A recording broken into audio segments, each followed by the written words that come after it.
ND Mudiraj మత్స్యకార సంఘం ప్రెసిడెంట్గా మరి ఇక్కడ ఉన్న పెద్దలందరికీ ముఖ్య అతిథులుగా వీక్షించిన కాకాని విజయశంకర్ గారికి మరి సభా అధ్యక్షులు పుట్టిరాజు గారికి మరి అలాగే సభా నిర్వహణలో తమ వంతు శ్రమిస్తూ సభను విజయవంతంగా చేసే ప్రతి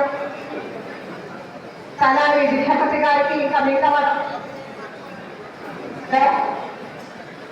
సభను అలంకరిస్తూ సభను వీక్షిస్తున్న నా కుల బంధువులందరికీ నా హృదయపూర్వక కృతజ్ఞతలు తెలియజేసుకుంటున్నాను.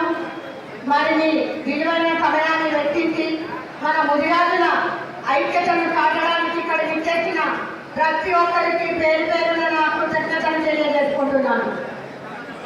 మరి ఇప్పుడు విషయము మనం ప్రతి ఒక్కరు కూడా అడగంటే అమ్మ కూడా అన్నం పెట్టదు.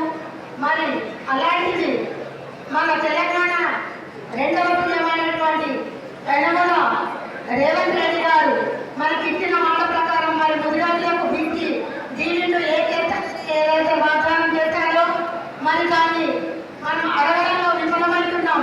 ఒక 100 రోజులలో తను ఇచ్చినటువంటి హామీలను నెరవేరుస్తానని చెప్పారు.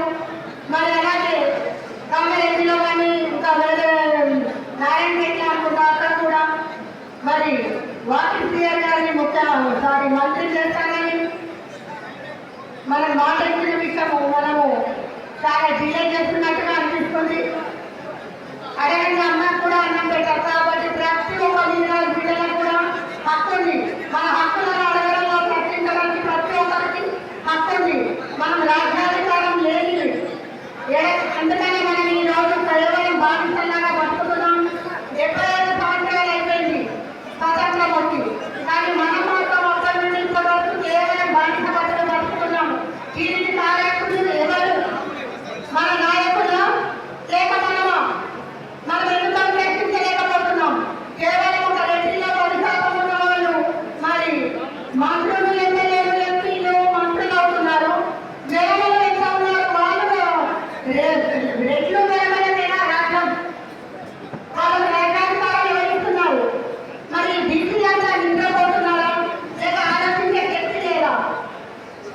మన నాయకులు సరైన చిత్తశుద్ధిలో ముదిరాజులకు న్యాయం చేయాలనుకుంటే ప్రతి ఒక్క ముదిరాజు బిడ్డలారా, బీసీ బిడ్డలారా మనం ఓటేసి వాళ్ళని గద్దెలెక్కించడం కాదు.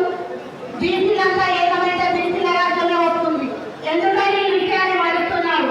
కేవలం వాళ్ళ స్వార్థాల కోసం, వాళ్ళ స్వలాభాల కోసం జాతితోని మరి బీసీ బిడ్డలతోనే ఆడుకుంటున్నారు.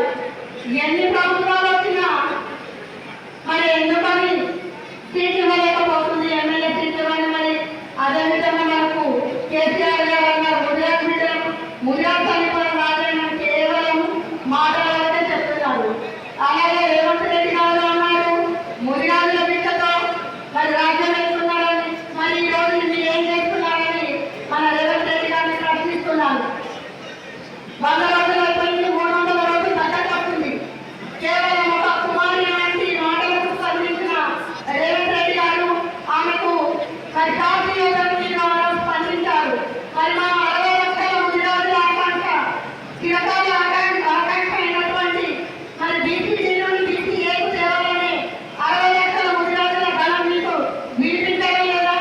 ఎందుకని ఇంకా స్పందించడం లేదు? దయచేసి మా ముదిరాజు బంధువుల తరఫున ఒకటే విజ్ఞప్తి చేస్తున్నాం. మీరు ఇచ్చిన మాట ప్రకారం వెంటనే బీసీ నుండి బీసీ ఏలోకి మారాలని, మీరు ఇచ్చిన వాగ్దానం నిలబెట్టుకోవాలని మేము కోరుతున్నాం. లేని ముదిరాజు బిడ్డలారా, ఓ బీసీ బిడ్డలారా, ప్రతి ఒక్కరు కూడా మరి మన పండుగ సాగినా ఆ రోజు కేవలం ముదిరాజులు అనుకుంటా తను సాటి ప్రజలందరికీ కూడా ఆ రోజు పోరాటం చేసి ఒక పండుగ వాతావరణం తాను ప్రజల కోసమే బలైన విషయం ప్రతి ఒక్కరికి తెలుసు. మరి అలాంటిది ఈ రోజు అతని జాతికి చెందినటువంటి ముదిరాజులకు ఇంతటి అన్యాయం జరుగుతుంటే ప్రతి ఒక్క బీసీ బిడ్డలు కూడా కదలాలి. మరి ఈ జాతికి న్యాయం జరిగే విధంగా మీ వంతు సహకారాలు కూడా అందించాలి. మరి బీసీలకు 42% ఇస్తామన్నారు. ఇప్పటి వరకు ఆ దిశగా అడుగులు వేయడం లేదు.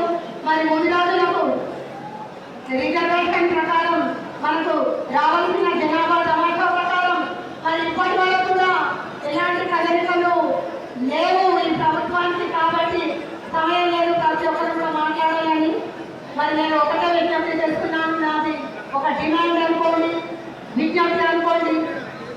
దయచేసి వెంటనే రేవంత్ రెడ్డి గారు మాకు బీసీసీ నుండి బీసీఏలకి వెంటనే అమలు చేయాలని, మరి ఆ రోజు కుల పెద్దలు అంటే మరి సుప్రీంకోర్టు నుండి మేమే పరిష్కరించుకుంటామనే విధంగా బీసీ కమిషనర్కు తెచ్చిన ఈ సమస్యను మరి ఇంకా మీరు నిద్రపోతున్నారు. 2 సంవత్సరాలు అయిపోయింది బీసీ కమిషనర్కి వచ్చిన సమస్య.